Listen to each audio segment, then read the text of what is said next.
대한민국이 그러면 안 되는 거 아닙니까? 그런 게 매일매일 일어나는 나라가 하나 있습니다. 어디? 평양. 그런 일을 매일매일 하는 기관 어디? 북한 보위부. 저는 위인도 아닙니다. 저는 일경비단장으로서 제 부하들의 지휘관입니다. 제가 아무리 거짓말을 해도 제 부하들은 다 알고 있습니다. 제가 알고 있는 사실을 말씀을 드려야 특별하게 마음의 고통을 받지 않는 이는 있을 것 같고 또 나머지 확인이 되실 것 같습니다. 용기를 내서 말씀드리겠습니다. 두 무릎 꿇고 앉아 주님께 기도할 때. 네, 제가 이어서 좀 잠깐 계십시오, 홍 차장님. 홍 차장님은 군 출신이지만 국정원에 얼마나 계셨습니까? 92년부터 근무했으니까 약 30년 근무했습니다. 네, 군 출신이지만은 거의 국정원 직원이나 진배 없네요. 그러면 여인영으로부터 국회의원 체포 명단을 받았죠? 네. 목적 없이 받았다 하시죠? 목적 없이 받은 게 아니라 대통령께서 방첩사를 적극 지원하라고 했으니까 무엇을 도와줘야 되는가를 확인하기 위해서 당일 11시 6분에 방첩사령관한테 무엇을 도와주면 되겠느냐를 물어보려고 전화한 것이었습니다. 본위원에게도 그날 11시 20분 어간에 방첩사로부터 체포 명단 리스트를 제가 받았습니다. 네. 제가 이 체포 명단 리스트를 제가 부를 테니까 확인 한번 해보십시오. 네. 우선 체포조, 체포 대상, 우원식, 이재명, 한동훈. 우선 체포 대상, 조국, 정청래, 양정철, 박찬대, 조혜주, 이하경, 양경수, 김호준, 김민웅, 김민석, 김명수. 기억과 일치합니까? 대부분 일치하는데 이경수라고 하셨습니까? 양경수. 아, 양경수 맞습니다. 예. 이 윤석열의 국회의원 체포 지시를 조태용 원장에게 보고하거나 알린 바가 있었다고 하셨죠? 당시상을 좀 설명드릴 수 예. 되겠습니까? 설명해 주십시오. 예. 일단 오전에는 원장님께서 홍장원 차장으로부터 보고받은 적이 없다고 말씀하셨는데 오후에는 그래도 대통령으로부터 전화를 받았다든가 방첩사를 지원하다든가 하는 부분에 대해 보고를 받았다고 말씀해 주셔서 제가 조금 마음이 가볍습니다. 다행입니다. 그런데 보고를 할 때 방첩사를 지원하라고 합니다라고 얘기만 하고 딱 끊고 그다음에 다른 얘기는 안 하나요? 사실대로 말씀드리면 보고를 보고를 안 한 것이 아니라 보고를 거부하신 겁니다. 제가 정무주의회 때 얘기하지 않은 것은 내용 자체가 너무 민감한 부분이라서 다른 사람들하고 쉽게 공유할 수 있는 사항이 아니라고 생각했습니다. 그래서 일단 정무주의회를 마치고 제 보좌관에게 원장님께 보고 드릴 수 있는 사항인지는 한번 확인해 보라고 그랬습니다. 그랬더니 오라고 말씀하셨고 제가 서둘러서 원장님실로 보고를 들어가는 것을 비서실 직원들이 다 봤으니까 아마 보고 드렸던 것 자체를 뭐라고 다르게 말씀하실 수는 없을 겁니다. 제가 물려고 들어가니까 원장님께서는 그 정무직 회의를 하셨던 그 소파에 그냥 앉아 계셨고 제가 앉자마자 원장님 제가 대통령님으로부터 전화를 받았습니다. 그런데 아마 대통령님께서 해외 출장을 이미 출발하셔서 아마 국내에 알고 저에게 전화하신 것 같습니다라고 얘기했는데 그 뜻은 원장님께서 그 다음날 아침에 일찍 해외 출장이 있으셨어요. 아마 국정원 정도의 출장은 대통령께서도 아셨을 테니까 아마 착오인지는 모르겠지만 왜냐하면 그 이외에는 저에게 전화할 이유가 없었기 때문이죠. 그 다음에 아무 말씀 없었습니다. 더구나 비상국무회의에 가서 대통령을 만나고 오셨을 텐데도 비상국무회의에 갔다 왔다라는 말씀도 없으셨습니다. 그래서 제가 이어서 대통령께서 방첩사를 지원하라고 합니다. 라고 하니까 아무 말씀도 없었습니다. 그래서 제가 사실은 조금 좀 놀라게 방첩사에서 지금 이재명하고 한동훈을 잡으러 다닌답니다. 라고 말씀하시니까 다소 의외의 답을 받았습니다. 내일 아침에 얘기하시죠. 그래서 아니 지금 내일 아침에 말씀드릴 수 있는 사항이 아니잖아요. 더구나 정무직 회의도 지금 TV에서는 계엄군과 시민, 경찰, 국회 관계자들이 엉켜서 정말 국가의 초유의 위기 상황으로 치닫고 있는데 국가안보를 책임지고 있는 순회 회의에서의 어떤 결론이 내일 아침에 얘기하시죠? 그럼 그 야간 동안은 뭘 한다는 겁니까? 그래서 제가 원장님께 방첩사를 지원하라는 대통령의 지시가 있다고 하면서 방첩사에서 한동훈과 이재명을 잡으러 다닙니다라고 말씀드리니까 내일 아침에 얘기하자고 말씀하셨고, 그래서 제가 원장님 그래도 최소한의 업무 방향이나 지침은 주셔야죠. 그렇게 말씀드렸더니 그 앉았던 소파에서 일어나서 가버리셨어요. 더 이상 보고 드릴 수가 없었습니다. 그러니까 그것을 우리 홍 차장께서는 원장이 정치 개입이라고 판단했다고 생각하십니까? 제가 보기엔 지금 원장님께서 정치 개입이라고 판단하는 것은 그 내용이 아니라고 생각합니다. 그 정치 개입이라고 원장님께서 말씀하신 건 다른 얘기인데요. 그 다음 날 11시 30분 정무직 회의가 끝나고 난 다음에 원장님께서 이런 제의를 하십니다. 통상 일주일에는 한 번이나 두 번 정도 정무직 회의를 하는데 상황이 엄중하니까 우리 매일 아침마다 티타임을 하면서 상황 관련된 부분에 대한 대처 협의를 합시다. 저는 그거를 아침마다 9시에 원장님하고 티타임 하면서 이런저런 부분에 있어서 업무를 협의해야 한다고 생각했고, 그러면 원장님께 어떤 아이디어를 드릴 수 있을까라는 생각을 했습니다. 그래서 5일날 오후 정도로 기억이 되는데, 그때 오전에 야당 대표께서 비상계엄에 군을 동원해서 도리어 북한의 군사 위협이 더 가중되는 면이 있다라는 발표를 하시면서 조금 북한 군사에 대한 북한의 군사 위협에 대한 약간의 불안감을 느끼시는 말씀을 하셔서, 그래 맞다. 지금 비상계엄을 뭐 대통령께서 직접 하신 부분이니까 대통령실에서 할 수도 있는 부분도 아니고 국회도 이렇게 혼란스러운 상태에서 그냥 원장님께서 야당에다가 얘기해서 북한 관련된 부분, 한반도의 안보 상황 우리 국정원이 잘 관리하고 있습니다. 해외 관련된 부분의 동맹과도 잘 소통하고 있고 국내 사회 질서도 잘 나름대로 관리하고 있으니 국정원이 앞으로 나름대로의 어떤 비상계엄 이외의 여러 가지 부분에 있어서의 국면을 잘 감당하겠습니다. 뭐 그렇게 전화 한 번 하는 게 없겠느냐고 브레인스톰 차원에서 그냥 건의드린 겁니다. 물론 네. 이것 때문에 원장님이 저를 경질했다고 생각지 않습니다. 가만히 계세요. 왜냐하면 지금은 다들 알고 계시지만 12월 6일만 하더라도 이런 사항에 대해서는 알고 계신 분이 많지 않았기 때문에 아마 원장님께서도 12월 6일 날 당일날 12월 3일 날 홍장원이가 대통령 말 안 들어서 경질한다는 말씀을 하실 수 없으셨을 겁니다. 다만 거기에 대한 이유로 그 이야기를 하신 것 같고, 다만 제 입장에서는 대단히 억울하고 문제시되는 게 대부분 잘 자세히 보시지 않으면 잘 모르시겠지만 국정원법 11조에 보면 국정원 직원이 정치 중립을 위반하면 7년의 징역에 처할 수 있도록 되어 있습니다. 그러면 원장님께서 평소와 다르게 11월 6일 12시에 국정원장께서 이례적으로 자청하셔서 기자회견을 한 상태에서 홍장원 차장을 정치 중립 의무의 위반으로 인사경질했다고 하는 부분은 죽으라는 거예요. 사법적으로 매장하겠다는 겁니다. 근데 그게 말씀으로 끝나지 않았습니다. 그 다음날 네이버를 쳐보면 금방 알 수 있는 시민단체에서 저를 고발했고 12월 8일 그날이 대통령의 탄핵이 기각된 그 다음날 저는 검찰로부터 시민단체가 고발한 정치중립 의무 위반 혐의로 피의자로 검찰에 출두하라는 통보를 받습니다. 그러면은 이 정도면 국회에 공익제보 보호를 요청해야 되는 상황 아닙니까? 네, 맞습니다. 자, 그러면 우리 홍 차장께서는 경질당한 것이 정치적 보복으로 느끼셨겠네요. 처음에는 두 가지로 나눠서 생각해야 되는데 12월 5일에 얘기할 때만 하더라도 저 대통령 좋아했습니다. 시키는 거 다 하고 싶었습니다. 근데 그 명단을 보니까 그거는 안 되겠더라고요.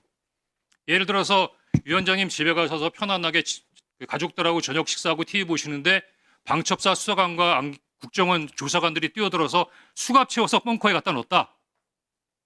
대한민국이 그러면 안 되는 거 아닙니까? 그런 게 매일매일 일어나는 나라가 하나 있습니다. 어디? 평양. 그런 일을 매일매일 하는 기관 어디? 북한 보위부. 이상입니다. 그래, 한 가지만 마지막 질문 드리겠습니다. 그 국정원 쪽에서 한동훈 대표한테 체포와 관련하여 이러한 전화를 한 바가 있습니까? 그러니까 저를 물어보시는 겁니까? 국정원을 얘기하시는 겁니까? 그러니까 차장님을 비롯한 국정원 내에서 일단 저는 방금 그 여당 의원님이 말씀하신 것처럼 한동훈이라는 분을 TV 이외에서는 뵌 적이 없고요. 전화 통화한 적 없습니다. 다만 국정원 내에서 어떤 일이 있었던 거에 대한 관련된 사항에 대해서는 특별한 정보 없습니다. 네, 알겠습니다. 들어줬습니다. 위원장님 자, 혹시 부승찬 의원 위원장님 혹시 저도 조금 말씀드릴 기회가 없겠습니까? 이따가 아니 그건 자 의원님들 가만히 있어 봐요. 위원장인 제가 추가 질의를 했잖아요. 15분경에 그 김희규 지학대장한테 이제 소집 통지를 전파를 하면서 공포탄을 개인당 30발씩 나눠줄 거라고 전화로 이제 알려준 사실이 통화로 녹음이 되어 있습니다. 그래서 그 시간을 보면 뭐 10시 15분인 거는 뭐 틀림이 없어 보이는데 그 10시 15분에 이미 송병규 소령이 그 공포탄을 챙기라고 하는 걸 보면 이진우 사령관으로부터 공포탄 챙기라는 지시가 10시 15분 이전에 혹시 있었던 것은 아닌가요? 제 기억으로는 22시 05분에 네. 사령관과 두 번째 통화를 했습니다. 아, 그러면은 그때 사령관께서 공포탄을 준비해라라고 말씀하셔서 저는 30발씩 준비하라고 좀 구체화한 겁니다. 아, 그러면 이진우 사령관은 대통령 담화가 있기 전부터 공포탄을 챙기라는 지시를 소집 지시와 함께 내렸다 이렇게 보면 되겠네요. 예. 아까 그 현장에 도착한 김희규 소령과 김석진 대위로부터 그 이진우 사령관이 국회로 이동해서 출입하는 인원을 통제하라는 임무를 받았다라는 걸 이제 보고 받으셨다고 증언하셨는데요. 그 증인이 검찰에서 진술할 때는 그 지시를 아무도 본청에 출입하지 못하도록 하는 지시로 이해했다라고 진술하셨습니다. 그 진술이 맞나요? 처음에 최초의 통제라는 표현 자체가 앞서 설명드린 것처럼 통과를, 그러니까 출입을 나가거나 들어오는 것을 통제한 상태까지가 저희가 최초 임무고 그 이후에는 앞서 말씀드린 바와 같습니다. 아, 일단은 통제를 일단 시작한다. 들고 그렇습니다. 나가는 것을 모두 막는다. 예. 그 당시에 김희규 소령이 증인에게 보고할 때 국회로 이동하여 출입하는 모든 인원을 통제해라라는 지시를 받았다고 보고했는데 모든 인원이라고 한 것이 혹시 맞을까요? 김희규 소령이 그렇게 진술했다는 겁니까? 네, 모든 제 부하가 그렇게 진술했으면 그 말이 맞을 것 같습니다. 그 아까 증인이 23시 51분경에 이진우 사령관과 통화한 사실을 인정하셨는데 그 당시에 이제 아마 그 즈음에 뭐 경찰 협조를 받아서 담 넘어 들어가라 이런 내용을 이제 지시를 받았다고 하셨습니다. 근데 그 즈음에 어쨌든 이 김희규 소령이나 김석진 대위에게는 들어가서 출입을 통제하라는 지시를 하셨는데 사령관이 그러면은 그 당시에 증인에게도 들어가서 출입 통제라는 임무를 주었다는 것과 관련된 이야기를 하지 않으셨습니까? 먼저 현장에 도착한 인원들과 통화를 해서 그런 말씀을 하시고 저는 후속해서 이동을 했습니다. 그러니까 그 인원들이 먼저 가고 네. 그 팀들이 먼저 가고 저희가 그 뒤에 한 20분 정도 후에 갔는데 그 사이에 저도 이제 사령관께서 상황을 계속해서 파악하는 가운데 저를 통해서 그런 동일한 말씀을 하셨습니다. 그럼 출입 통제에 대한 말씀도 하셨습니까? 예, 맞습니다. 그러면은 사실 그 국회를 대상으로 수방사에서 뭐 훈련을 시행해 본 적은 없잖아요. 없습니다. 그리고 계엄 상황에서 국회를 대상으로 한 매뉴얼도 없죠. 예. 그러면은 김희규 소령이나 김석진 대위로부터 혹은 이진우 사령관으로부터 이제 출입 통제를 해야 된다라는 임무를 이제 받으셨는데 이게 매뉴얼에도 없기도 하고 또 평소와 달리 지금 실탄이나 총기까지 안 가지고 비무장으로 들어가라고 지시를 이제 받으신 상태인데 예. 그러면 비무장으로 들어가서 본청 출입 통제를 왜 해야 되고 어떻게 해야 되는지에 대해서 좀 그 의미가 무엇인지 이런 거를 좀 물어보셨을 것 같거든요. 그런 것을 물어보지 않으셨습니까? 앞서 제가 말씀드린 것처럼 저희한테 주어진 이 과업이 정확하게 어떠한 목적을 위해서 한다라는 그 목적이 불분명했습니다. 그렇기 때문에 제가 말씀드린 것처럼 그때 그리고 그런 임무를 부여받고 또 현장에 가서 오히려 저희가 보호해야 될 시민들이 저희의 행위를 막는 그런 모습을 보면서 상당히 의아해하고 있는 그런 상황이었던 겁니다. 그 아까 이제 예. 현장에 이제 경내로 진입한 김희규 소령이 한 28분 새벽 한 28분 29분경 예. 그 즈음에 이제 그 본청 건물 가까이에 진입을 했잖아요. 예. 그때 이제 아마 증인에게 보고를 한 것 같습니다. 국회 본청 건물에 정문으로 갔는데 뭐 특전사 인원과 사람들이 대치하고 있었다 이런 보고를 받으셨죠. 예, 예, 그렇습니다. 그때 김희규 소령이 경찰에서 진술하기로는 국회의사당 출입구에 민간인이 많아서 민간인도 다치고 우리도 다칠 것 같다. 그래서 국회의사당 안으로 못 들어간다. 이렇게 보고를 했다고 하는데 그 김의규 소령이 국회의사당 본청 안으로 못 들어간다고 보고한 사실이 맞나요?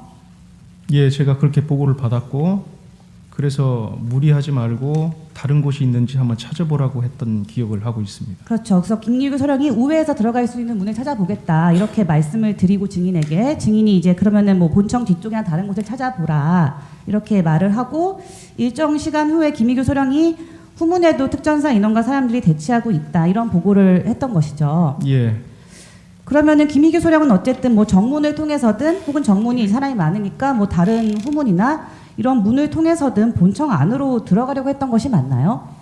본청 안으로 들어간다기보다도 앞서 임무를 수행하기 위해서는 그러한 문들을 저희가 확보를 해야 됩니다. 그렇기 때문에 그 확보라는 의미는 그 문을 저희가 장악을 해야 되지 않습니까? 그러면 열고 들어가야 한다는 말씀이신가요? 그렇습니다. 그래야만이 통제가 가능하기 때문에 그렇습니다. 그때 이제 김의규 소령으로부터 이제 그런 대치 중이라는 보고를 받고 증인께서 특전사와 협업할 수 있으면 협업하라 이렇게 지시를 하셨다고 하는데 맞죠? 그렇습니다. 그 특전사와 협업하라는 지시는 증인의 판단이었나요? 아니면 이진우 사령관으로부터 받은 지시인가요? 그것은 제가 판단이었고 특전사가 어떤 임무를 부여받은지는 모르겠으나 특전사도 아마 비슷한 임무를 부여받았겠다라는 생각을 했습니다. 그래서 협업하라는 의미는 현장에서 한번 소통을 해보라는 의미였습니다. 그래서 아마 김의규 소령이 이제 특전사 간부와 대화를 해보고 그 내용을 이제 증인에게 보고를 하자 증인이 그러면 민간인이 없는 안전한 곳에서 대기하라 이렇게 지시를 한 걸로 보입니다. 그렇죠? 그렇습니다. 왜 그렇게 지시를 하였습니까? 그 상황이 앞서 제가 말씀드린 것처럼 저희가 훈련받고 저희가 해왔던 그런 상황과 다른 상황이었고 그러다 보니 적극적으로 제가 제 부하들에게 어떠한 군사적 행동을 시키는 것이 바람직하지 않을 것으로 판단했고 그래서 잠시 대기를 시켰고 저 또한 상황을 좀 더 평가를 하려고 했던 겁니다.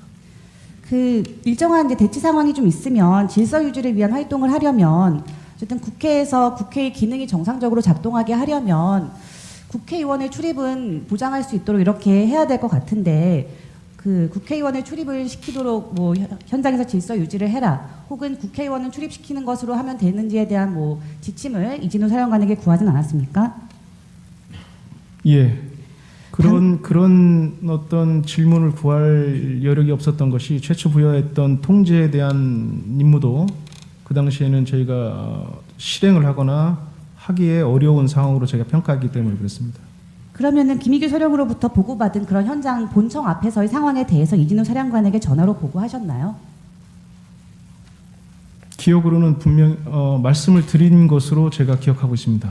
왜냐하면 그때 작전 상황이나에 대해서는 수시로 이렇게 소통을 했기 때문에 그렇습니다. 그러면 이진우 사령관이 본청에 뭐 들어가거나 문을 열고서 문을 장악하는 것이 어려운 상황이라는 보고를 받고 혹시 어떤 반응을 보이거나 추가로 지시한 사항이 있습니까? 없습니다. 그러면은 그 병력을 그 민간인이 없는 곳으로 좀 빼내서 대기하도록 했다라는 보고도 하셨습니까 혹시? 제 기억으로는 없습니다. 제가 그렇게 단독으로 그 사실을 조치했습니다. 보고하진 않으셨고요. 예. 그러면 아까 증인이 그 이진우 사령관으로부터 이제 국회로 들어가서 국회 본청 안으로 들어가서 국회의원을 빼내라, 그러니까 끌어내라라는 지시를 받은 시점은 김의규 소령에게 이렇게 민간인 없는 곳에서 대기하라고 지시한 이후인가요? 그 전후가 어떻게 될까요, 혹시? 일단 대기하고 하라고 지시한 이후에 로 제가 기억하고 있습니다. 아까 이제 그 김의규 소령으로부터 이제 김의규 소령에게 그 이진우 사령관의 그 국회의원과 특전사가 같이 출입문으로 나오면 민간인 사이에서 통로를 만드는 걸로 지원해라라는 지시를 이제 김의규 소령에게 전파를 했는데 예. 그 특전사가 들어간 이유는 국회의원을 끌어내려고 들어갔다는 것은 혹시 어떻게 아셨나요? 사령관께서 그렇게 표현을 했기 때문에 알았습니다. 아, 사령관께서는 특전사가 국회의원을 데리고 나온다는 표현을 특별히 하셨던 것인가요? 예. 네, 알겠습니다. 의원들을 끌고 나오면 지원하라는 말씀을 하셨기 때문에 그렇게 이해를 하고 있습니다. 마지막 질문인 것 같은데요. 남은 시간 이따 쓰겠습니다. 아까 증인이 이제 한 새벽 1시경에 이제 후속대대로 도착한 이특임대대 윤덕규 소령에게 이제 서강대교 북단에 도착했다 이런 이제 보고를 받으시고 당시에 윤덕규 소령은 증인에게 저희 구체적 임무가 무엇입니까?라고 증인에게 물었다고 하거든요. 그러면서 그러자 증인께서 국회 안에 있는 인원을 다 끌어내야 한다라고 알려주었다고 하는데 그런 사실이 있나요?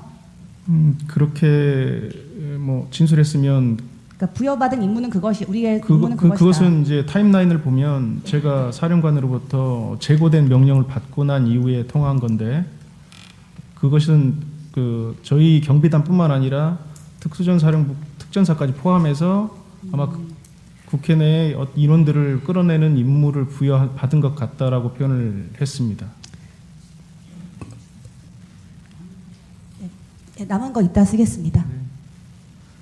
예, 피청구인 척 하십시오.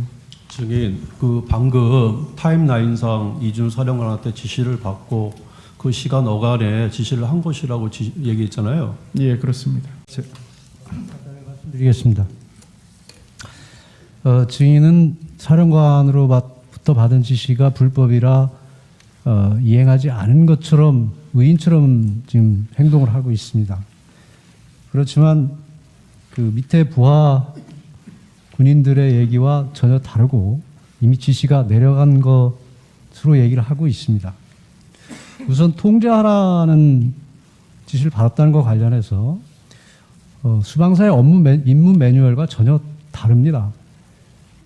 그리고 끌어내라는 지시와 관련해서 수방사령관도 국회 경내도 진입하지 못했습니다. 그리고 여기 있는 증인도 국회 접근도 하지 못했었습니다. 이미 여의도 부근까지 가지도 못한 상황이었습니다.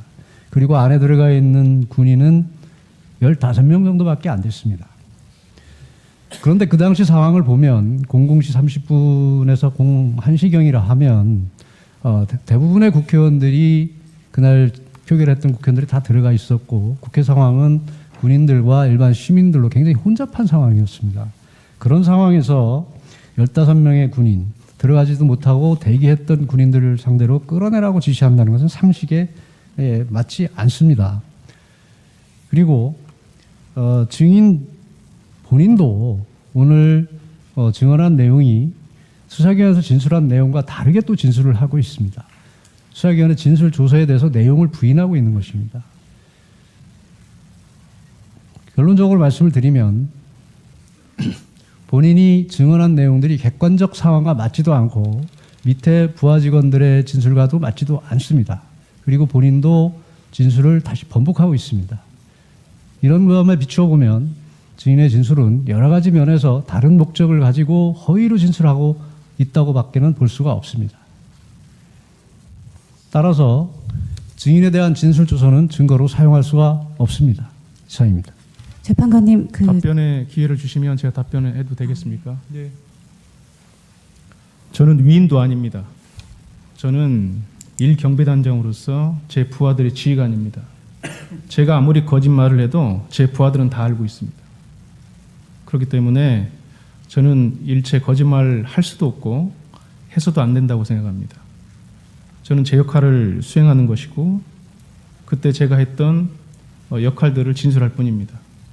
이상입니다. 예. 네, 자 추미애 의원님 진행해 주십시오. 네, 잠깐만 우리 합참경영과장. 합참경영과장입니다. 네, 시간 주시면 좀 드리고 싶은 말씀이 있습니다. 네, 말씀하십시오. 잠깐 계십시오.